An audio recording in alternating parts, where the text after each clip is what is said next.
What's going on, everybody? Welcome on into the Jets Report. My name is Patrick Siepman, and coming up on today's show, giving you guys my instant reaction to the Jets getting their behinds handed to them to the New York Giants. Ended up losing this game with a final score of 31-12.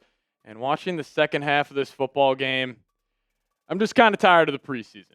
I want to see some real action, and if you guys are fired up for some regular season Jets football as well, go down there, hit that thumbs up icon, like today's show, because the preseason, it's cool to evaluate some guys, especially players trying to make this final 53-man roster, but I want to see this full first-team Jets unit get a full game, the defense, the offense, the special teams. Preseason's cool and all, but I'm just itching for regular season football. So if you guys are as well, hit that thumbs up icon. So I do want to talk about Justin Fields because I've already kind of scoured Twitter and I see people freaking the hell out. Justin Fields can't throw. Justin Fields can't do this. He might be the most over-criticized quarterback possibly in the NFL right now. Now, I say all that to say this. He was obviously not good today. He was 1 of 5 for 4 yards.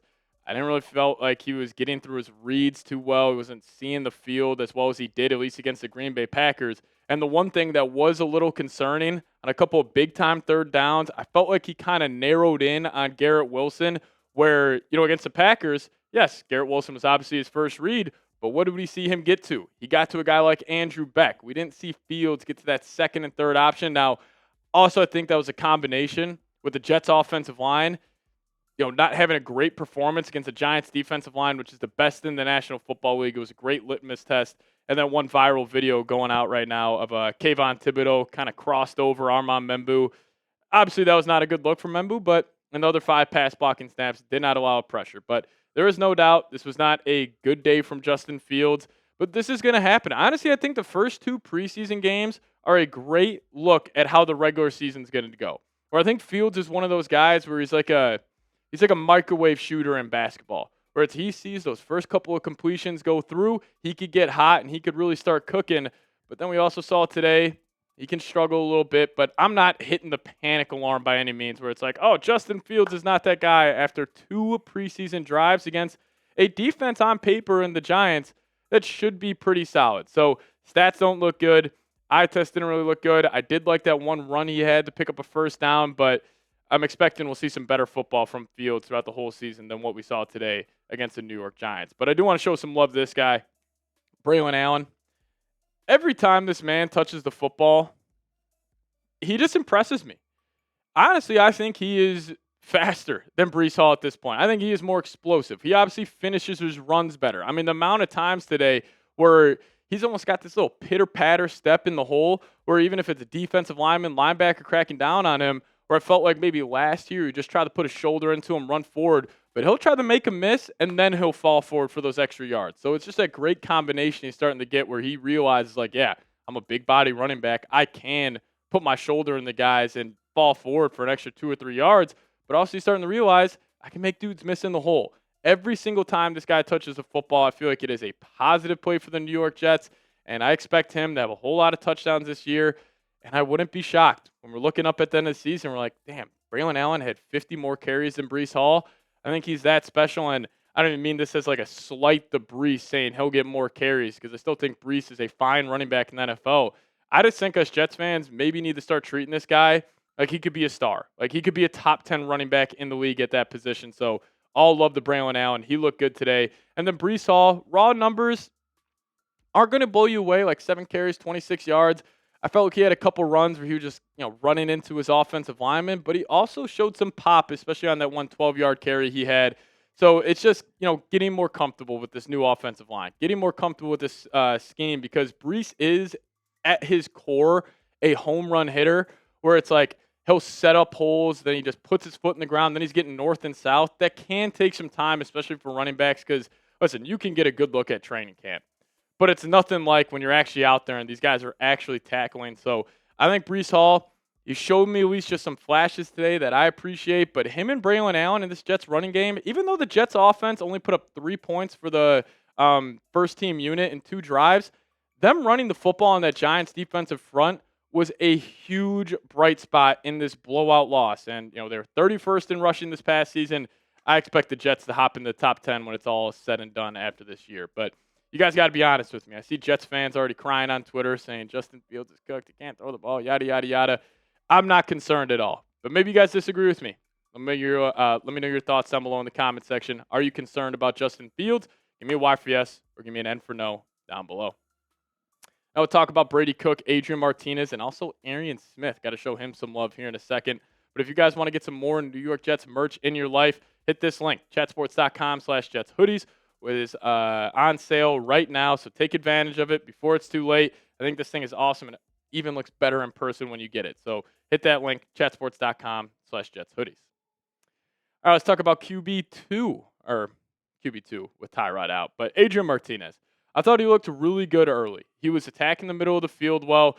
The Jets passing game, it was obviously, struggling with Fields out there going against that first team Giants defense, but he really got going. He was attacking the middle of the field, found Arian Smith for a couple of plays.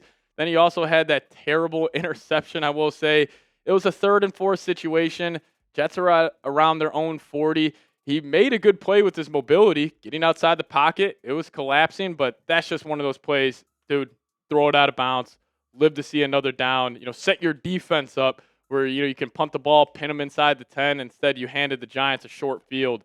Luckily, it didn't result in it did result in points for Jackson Dart, but not the best decision there. But I will say, over the first 2 preseason games, Adrian Martinez, better than I thought. And I could say the same with Brady Cook. He had an awesome game, especially that one drive when he was connecting with Quentin Skinner a lot. But he was 6 of 11 total, 74 yards, and a touchdown. And that one touchdown catch by Quentin Skinner was a highlight reel. We'll probably see that on SportsCenter Top 10 Plays at some point tonight. It was a hell of a catch by him. But Brady Cook, he'll probably be a practice squad guy.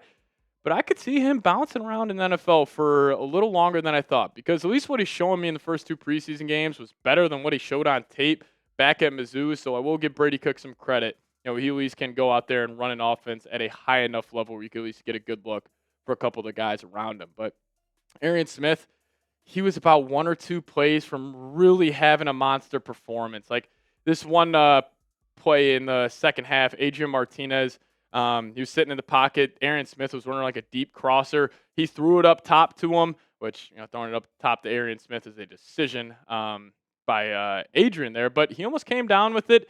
He had a couple of drops today, but we know that's his issue. We know that's his negative side of his game, so him just continuously working that out.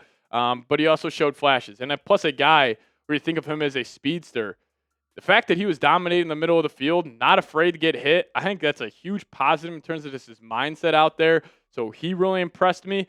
And a guy who, it might be tough to keep him off this 53-man roster, considering Malachi Corley will no doubt be cut by this team. Quentin Skinner, he was awesome today, making big-time catches. Also, the Jets quarterback room, whether that's Martinez or Brady Cook, they're giving this guy opportunities. And he had an unreal one-handed catch in the back left of the end zone.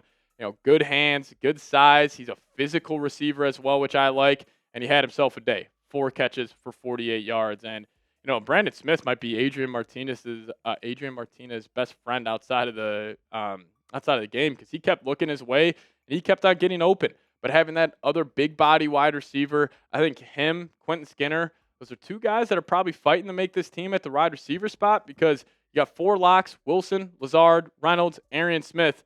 And with Xavier Gibson leaving today with an injury, I could see Brandon Smith and Quentin Skinner making the team. So those 2 at the receiver spot impressed me today. And we got to give some love to Stone Smart. It was nothing in the receiving game that he did, but he absolutely lit up Abdul Carter, put him on his ass, and then the backup right tackle ended up finishing the job there. But Stone Smart, physical player, he's got some juice there, and as a tight end too, next to Mason Taylor, not a bad option, I will say. He had that touchdown in week 1, showed some playmaking ability, which I love to see. So Stone Smart, shout out to him.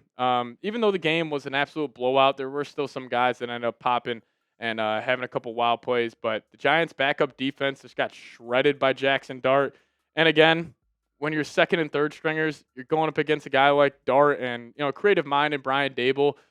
It's a tough matchup, but again, don't freak out. It's just a preseason. I know you Jets fans always want to beat the Giants, and probably not going to bed too happy tonight, but it's not the end of the world. when it's all said and done. So if you guys made it to the end, we appreciate you guys. Just give me a go Jets down below in the comment section and hit that subscribe button on your way out. See you guys next time. Go Jets.